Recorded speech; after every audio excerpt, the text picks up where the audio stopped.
some sauce.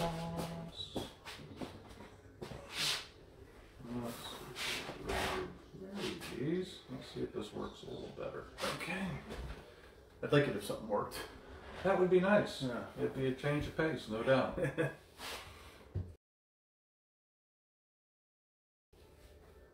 All right, good evening, everybody. I'm Mark. And I'm Russ. And this is A Spirited Endeavor. Indeed it is. All right, well, tonight is going to be really awesome. Yes, it is. We've got two limited edition whiskeys, and what's really awesome about it is they're both Islas. Yep. And they're from two of our favorite distilleries, Lagavulin and Ardbeg. Yep.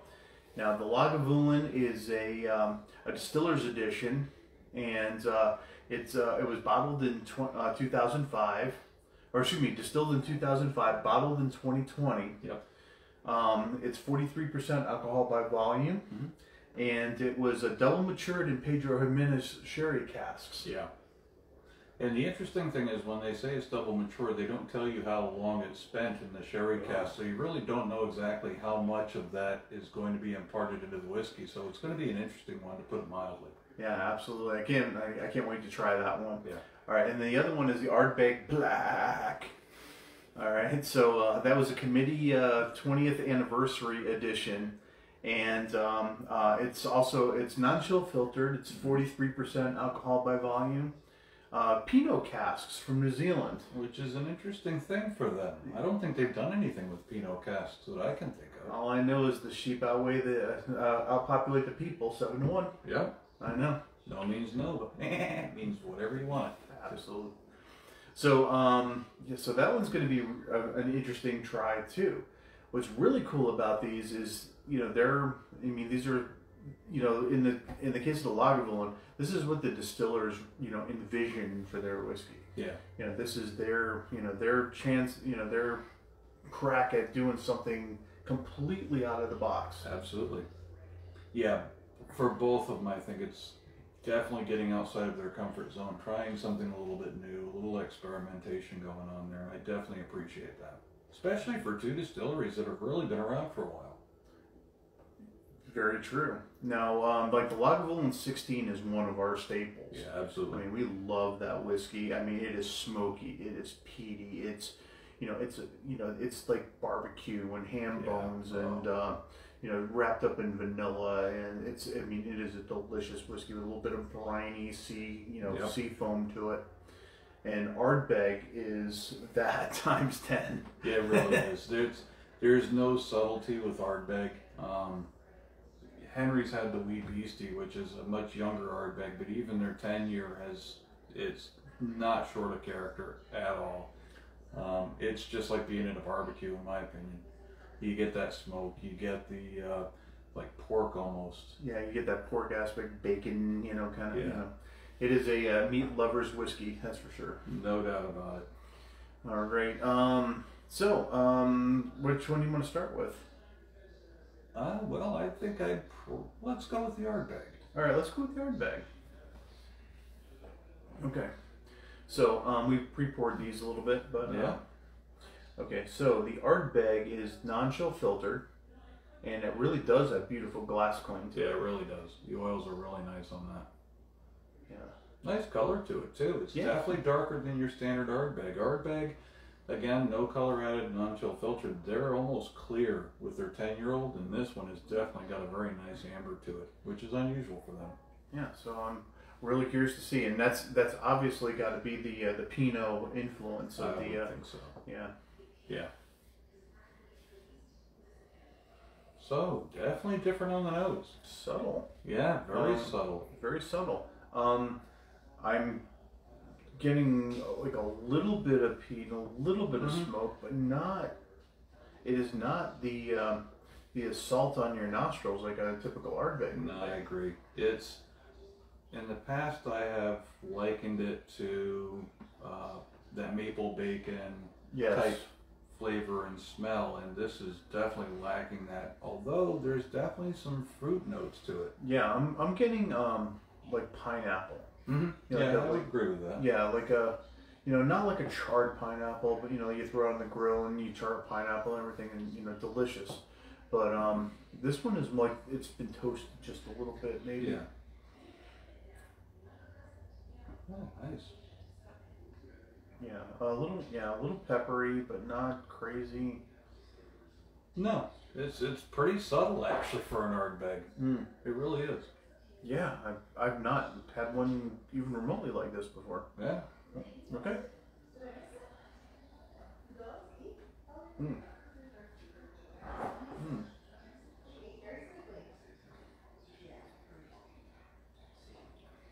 Very it's pineapple for me. Yeah.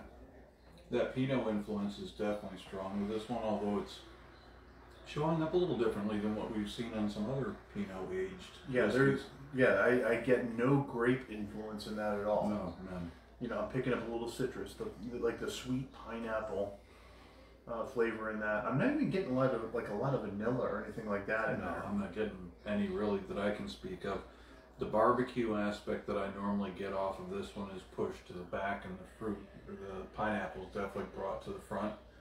I'm noticing a bit of an ashy nature to it that I haven't gotten in the past, and I guess that's because the barbecue aspect of the tenure kind of overpowers that. In this case, this being a little milder, that ashiness is coming through a bit more.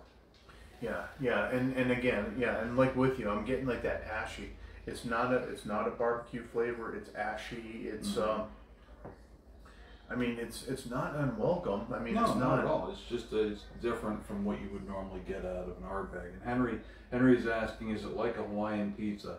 Not really. No. Unfortunately, the bacon part and that pork part that you normally get is kind of pushed back. And I kind of miss it, to be honest with you. I think if that was still present and they added that pineapple aspect from the Pinot, that would be really cool, actually. Right. Well, I mean, it is the Black Sheep edition. Yeah. So, my guess is that they're going in and trying to do something different. And they most certainly have. Yeah, they really have. I like that. I like it when a distillery gets experimental like this. Yeah, I have to say again, for especially with distillers that have been around as long as these two have, to see them kind of go outside their comfort zone is really, I like to see that, because it's so easy for them to get kind of stuck in, this is what we've always done, this is what we're going to continue to do, and that's all it's ever going to be. And while I can certainly appreciate the originals, I like the fact that they're experimenting here. Yeah, I couldn't agree more. Yeah, I mean, I'm enjoying this. I think this would be a great springtime whiskey. I think this belongs, sitting on the porch, when everything's in bloom, and I think this plays well with that. It's very light and playful. Yeah, you're absolutely right. I mean, normally the Ardbeg, like the 10, is a very dark and kind of heavy whiskey. This is a much lighter experience, and I can certainly appreciate that. I'm certainly going to finish this glass. Oh, yeah.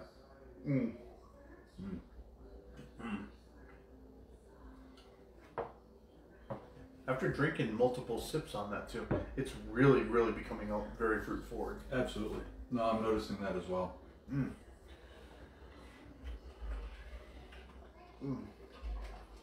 So, not strong on the Islay presence. No. I do not see this as a typical Islay. No, not at all. I think it's the briny nature and that seaside nature has kind of been pushed back. I think if you were to hand this to me and make me guess what it was, I think I would have said the Speyside all day, or maybe a Lowland. I could see that. I could certainly see that. Or even a Campbelltown. Yeah, there you go. I've had a Campbelltown that was similar to that, but I would not initially have pegged that as being an Islay, or for that matter, an Ardbeg. Yeah, and if that's what Ardbeg was going for, they certainly nailed it. Yep, absolutely. Yeah. Okay. All right. So number 2 up tonight. That's right. All right, the Lagavulin. I as excited as I was for the Ardbeg, this one has me completely jazzed. Yeah. Well, and Lagavulin's always been up towards the top of our list. I mean, Ardbeg's done very well, but Lagavulin's always kind of been just the pinnacle when it comes to an island. Yeah, well, the Lagavulin 16 is what launched this endeavor. Absolutely. Yeah, that was a bottle of Lagavulin 16, and that that got that piqued our interest in Scotch. Yeah, and if you're to the point where you've kind of dabbled in Scotch a little bit, and you want to try something that's going to be smooth but going to push some boundaries and introduce you to something that you've probably never experienced before, a Lagavulin 16 is a really good way to go. It really is. It's going to be a little steep compared to some of the other stuff we've talked about, especially with today's pricing with the COVID and all the other crap that's going on with sanctions. I think generally it's between $90 and $100 a bottle. So it's not cheap, but I can tell you the first sip will be a shock, but after that it's just heaven. Yeah, it really is. I mean, and at $100 a bottle, I mean, it's not out of reach, but it's something, it's something that I wouldn't buy every day. It's something special. I mean, the bottle that you got me lasted me a year. Yeah. And that was just every now and then when I needed something really nice, I would just pour a small drink of that and just enjoy it. It's a special occasion thing for me, just because it does hold such a special place in my heart. All right. Okay. Well, this Lagavulin, I'm expecting to be a little bit different. It is a Distillers edition, so they're coming up with something new and something very different out of from the typical Lagavulin line. Well, and this one's sherry cask. This one's sherry cask. If I remember. Yep. So yeah, this one is Pedro Jimenez cask wood, and what's neat is this is done in small batches too. So this is a bottle or number 4 out of 509. Okay. So that's probably the tons where they're blending it, would be my guess. Yes. That's probably where you're getting some of the Pedro. Yep. Now it was distilled in 2005 and bottled in 2020. Okay. So while there's no age statement on this, I mean it's in the ballpark of the 16 years. So I would expect similar as far as smoothness and what they get out of that, I would think. Yeah, for sure. All right. Well, let's see what we got. Okay. It's definitely darker in color than what I've seen out of them before. And this is a typical color for like a Lagavulin. So my guess is that it's probably chill filtered. It's probably color added. I mean that's MO for them, but it works. Yeah, and that's an important point. We've brought up adding color and chill filtration and how it can impact primarily the chill filtration. It takes some of the oils out that we like that bring a little bit additional flavor. But Lagavulin's got it down to a science, because I've never had any complaints out of theirs despite the chill filtration. Very true. Now, we've been with other distilleries that have done similar work, like Highland Park. And they put out that cask strength, and that was non-chill filtered, no color added. I mean, and that was as beautiful of whiskey as I've ever seen. Absolutely. That makes me wish that they would go that direction with the rest of their line, where they get rid of chill filtration, because man, what a fantastic spirit. Yeah, for sure. And I would love to see Lagavulin, without the filtration, and see what it really, Oh yeah, what it's capable of. Yeah, what it really. Absolutely. Exactly what it's capable of. All right. So definitely fruit on the nose. You get those dark fruits. Grape, raisins. Yeah. Very unique for a Lagavulin. Yeah, this is very different. It's wow. That's amazing, actually. Now I will say, I like the nose on this better than the Ardbeg. Oh yeah. There's more complexity to this. There's a bit more going on here.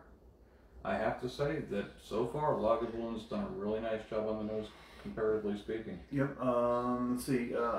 They say sun-dried grape, sweetness, smoky flavor, salt brine, and Bavarian cream.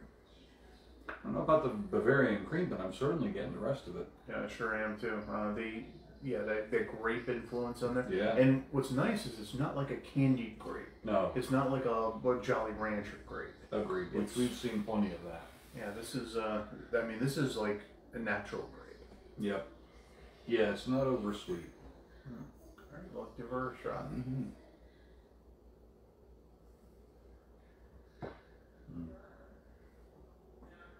Oh man. love that. That is friggin' amazing. That's so good. It really is. So the fruit aspect is definitely right there in your face, but then it's backed up with that smoky, briny seaside aspect. Yeah, but I mean, not overpowering. I mean, it is just there, and it lingers, and it just mixes well, and it's just it's like a perfect swallow. And you know what's missing from this, now I think about it, you know, the Lagavulin 16 has that kind of medicinal note, that almost iodine nature to it. This one doesn't have that. This doesn't have it. You know, I'm not even picking up any maltiness or anything like that. That is about as, I hate to use the S word, as smooth as a whiskey I've ever tried. It is a very well-rounded, well-balanced whiskey, actually. I think the combination of that, again, that typical Islay flavor profile mixing with the fruit on this one is just perfect. Yeah, and you know, on the back end, it's just more fruit, more of that grape. That's just. I like that. Oh I like that a lot. Yeah, you know, you get some whiskeys where you have flavors like that, and they almost seem to be competing. You get one, and then a minute later you get the other ones, and it just doesn't seem to sit right. This one, they really seem to work well together. Now, you know, both of these bottles, we were very lucky and found both of these at a local package store, Jack's over in Brazelton. And you know, and when I saw them, it was like reflex. It was like, and just grabbed it, threw it in the cart. Yeah. Now these are a little pricey. Each one is about $180 for a bottle. So yeah, it's definitely one you're probably gonna not find very often, but if you do, it might be worth the investment, and certainly the Lagavulin for sure. Yeah, anybody that's watching this, and we've got a group of regulars that tune in, I don't think any of them would have a difficult time with the Lagavulin. No. That has so much going on, and really a lot of the stuff that might be considered off-putting, like that iodine note that you sometimes get in the 16, there's none of that here. This is just all niceness. I bet you a bourbon drinker would like that. I would agree wholeheartedly. There's more smoke than what a bourbon drinker is used to, but it's not a harsh smoke. It's not an in-your-face smoke. It's just, and look, Lagavulin 16 is a pretty smooth whiskey and well-rounded whiskey. This just takes it to another level. I'm thoroughly impressed. Yeah, I'm enjoying the hell out of that one. Yeah. Yeah, that one's going to be one I'm going to go back to every once in a while. Yeah. Yeah, since it's rare, you know, I'm not going to be dipping into it every day, though, that's for sure. Yeah, I agree with that. And, you know, for me, there are times when I want the little bit of extra punch that you get out of like a Lagavulin 16 or out of the original Ardbeg 10. You want that experience. And there are times when you want something that's a little more subdued and has a little bit more character as far as the fruit notes are concerned. And that's perfect for it. I mean, that's just gorgeous. Very nice. Yeah, good job, Lagavulin. Yeah, absolutely. I'm impressed. Yeah, it's been a while since we've hit the Islas. We've been kind of on a bourbon kick here a little bit. Well, we were talking about doing some rye adventures too. Oh, yes. In the not too distant future. And the funny thing for me is, and I think you've had the same experience, as Scotch drinkers, particularly as smoky, peaty Scotch drinkers, we tend to gravitate towards the rye a bit more than we do the bourbon. Yeah, absolutely. I've found that, I really, really enjoy rye. That was one I didn't think I would like very much. It turned out I love it a lot. Well, and we've had that, we had one bourbon where there was a pretty significant amount of rye as part of that bourbon. And I think that's been the best bourbon we've had so far as you and I are concerned. That was the McKenna. The McKenna. That was a Henry McKenna. Henry McKenna. Yep. 10. Yep, that was a fabulous, that was amazing. Whiskey. Yeah, so I mean, it had the typical bourbon stuff that you would expect, but then it had those little extra notes from that rye that just, again, that to me competed with what we're drinking right now. That was the closest thing I've come to so far from a bourbon that would compete with something like this. Yeah, for sure. Now I've been, I go into package stores all the time, and sometimes I'll just sit there and just research, just read bottles and look them up online, try to, look for, things that would be, interesting coming up. And what I've noticed too is that there are several, and actually High West just did it. They have a campfire called the Campfire, and it is bourbon, rye, and Scotch influence, single malt. Ooh, interesting. And single malt influenced. So very much like the Henry McKenna, where it has the three influences in there. I'd be interested in checking that out. Yeah. There's also some interesting stuff when it comes to smoking whiskeys here in the U.S. Using different woods to impart different flavors. What I find especially interesting is like Texas has been doing mesquite and stuff like that, and imparting flavors that you generally would think of Texas. It would be interesting to see that more across the U.S. where they try smoking with their own local grape, type of wood, where you get some sort of a flavor that's specific to that region. All right, Georgia, kudzu. Yeah, no kidding. Oh God. Yeah. That means deer would be going after our whiskey. But I think that as we continue with the bourbon journey and, the American whiskey journey as a whole, what we'll find is that much like Scotland, you'll be able to break up the U.S. into regions as far as whiskey production is concerned, especially for those that are aging it for any sort of duration or length of time.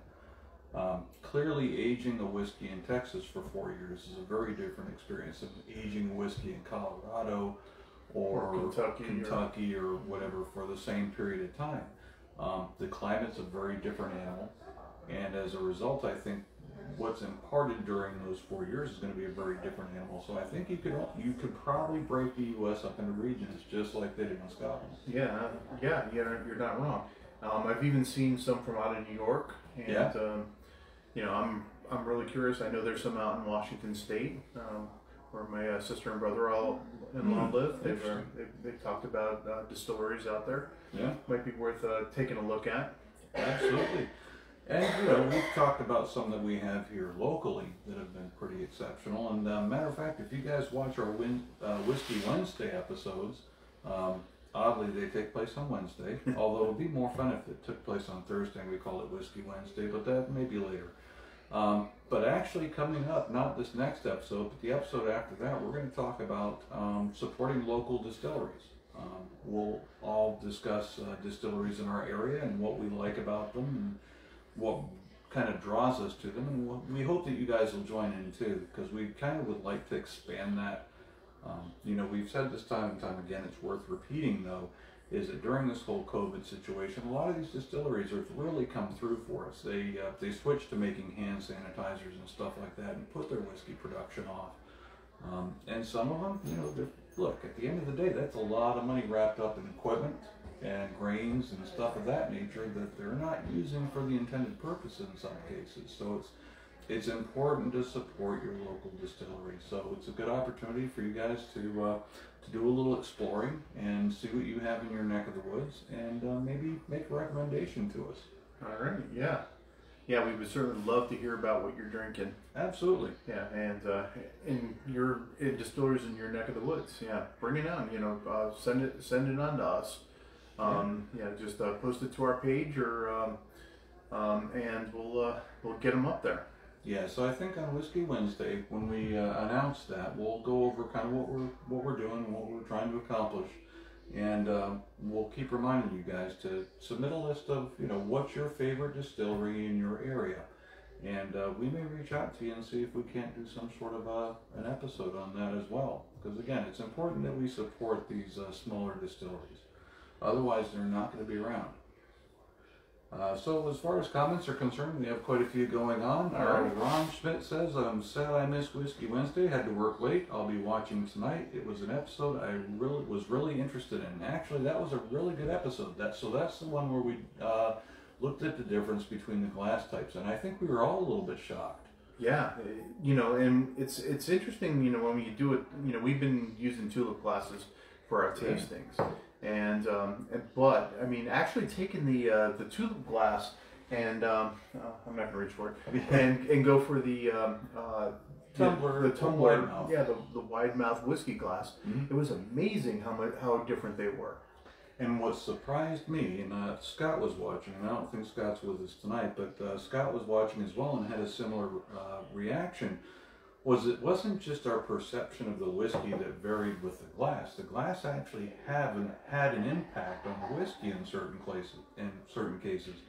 I poured some whiskey into a tumbler with no ice, and the nose was muted, the taste was muted, and then I poured it into a Glencairn like this, and yeah, it didn't get any better. It's like the air somehow just had more of an effect on it in that type of glass. But yeah, it was a really good episode. Long story short, hope you check it out. Hope you enjoy it. It was a fun one, no doubt about that. We had some fun with that one. Mark and his balls. Ron says, tonight I'm trying Screwball Peanut Butter Whiskey. Ooh. All right, let us know what you think about that one. Yeah, because I love peanut butter, so I'm a little curious about that. That could go really well or really badly. Well, I mean, from our Wednesday, getting an incoming spam.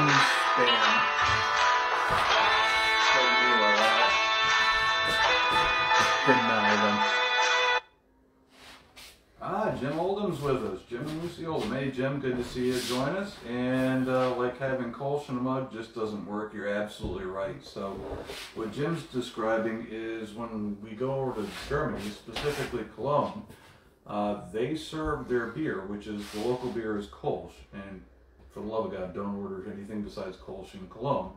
They serve them in these tiny little bottles, or not bottles, glasses.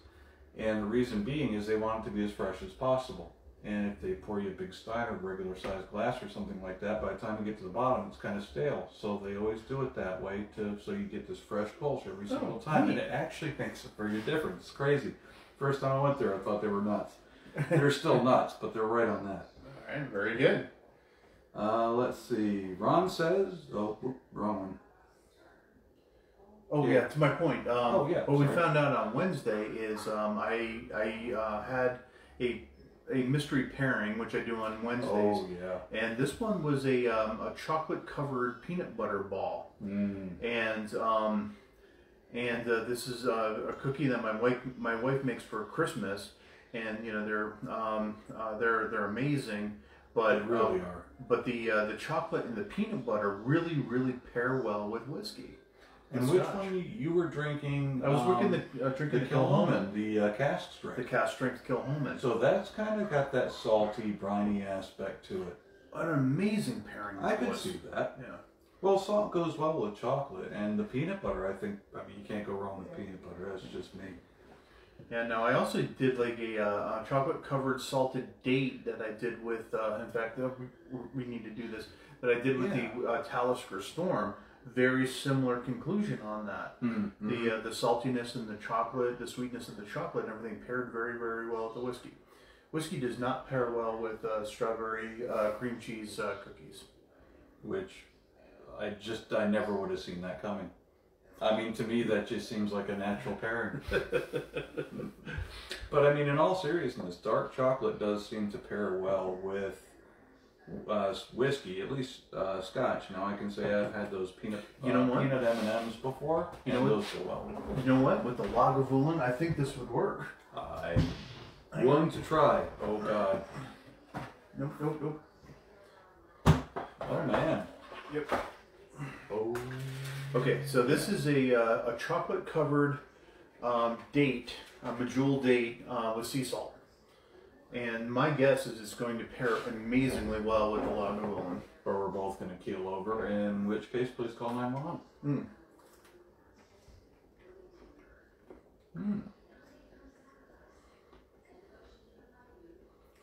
Damn, that's tasty by itself.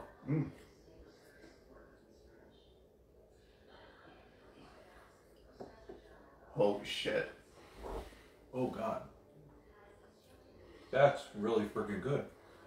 Right? Oh, man. Oh my God. That's amazing. Right? Okay, this needs to be a thing. Yeah. I mean, this is something you can make for yourself because, I mean, you can buy Medjool dates at the grocery store. A little dark chocolate, a little sea salt on that. Oh my God, that's amazing. That is a perfect... Whoever makes those needs to team up with Lagavulin because that's friggin' insane. Yeah, Natural Delights. Good Lord. Yeah, that's just a good combo. So dark chocolate, again, goes really well with Scotch in our experience, especially the smoky stuff like this. But yeah, that works really nicely. Oh, man. Yeah, that's a fabulous pairing. Yeah, this brings out kind of a savory nature with it.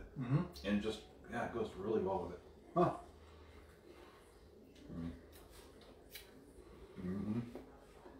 Wow. Oh, yeah. That's the thing.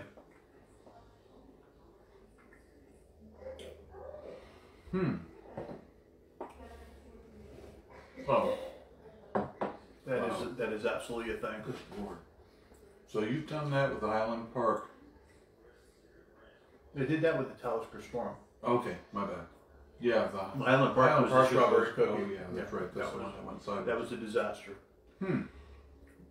I still have night terrors over that.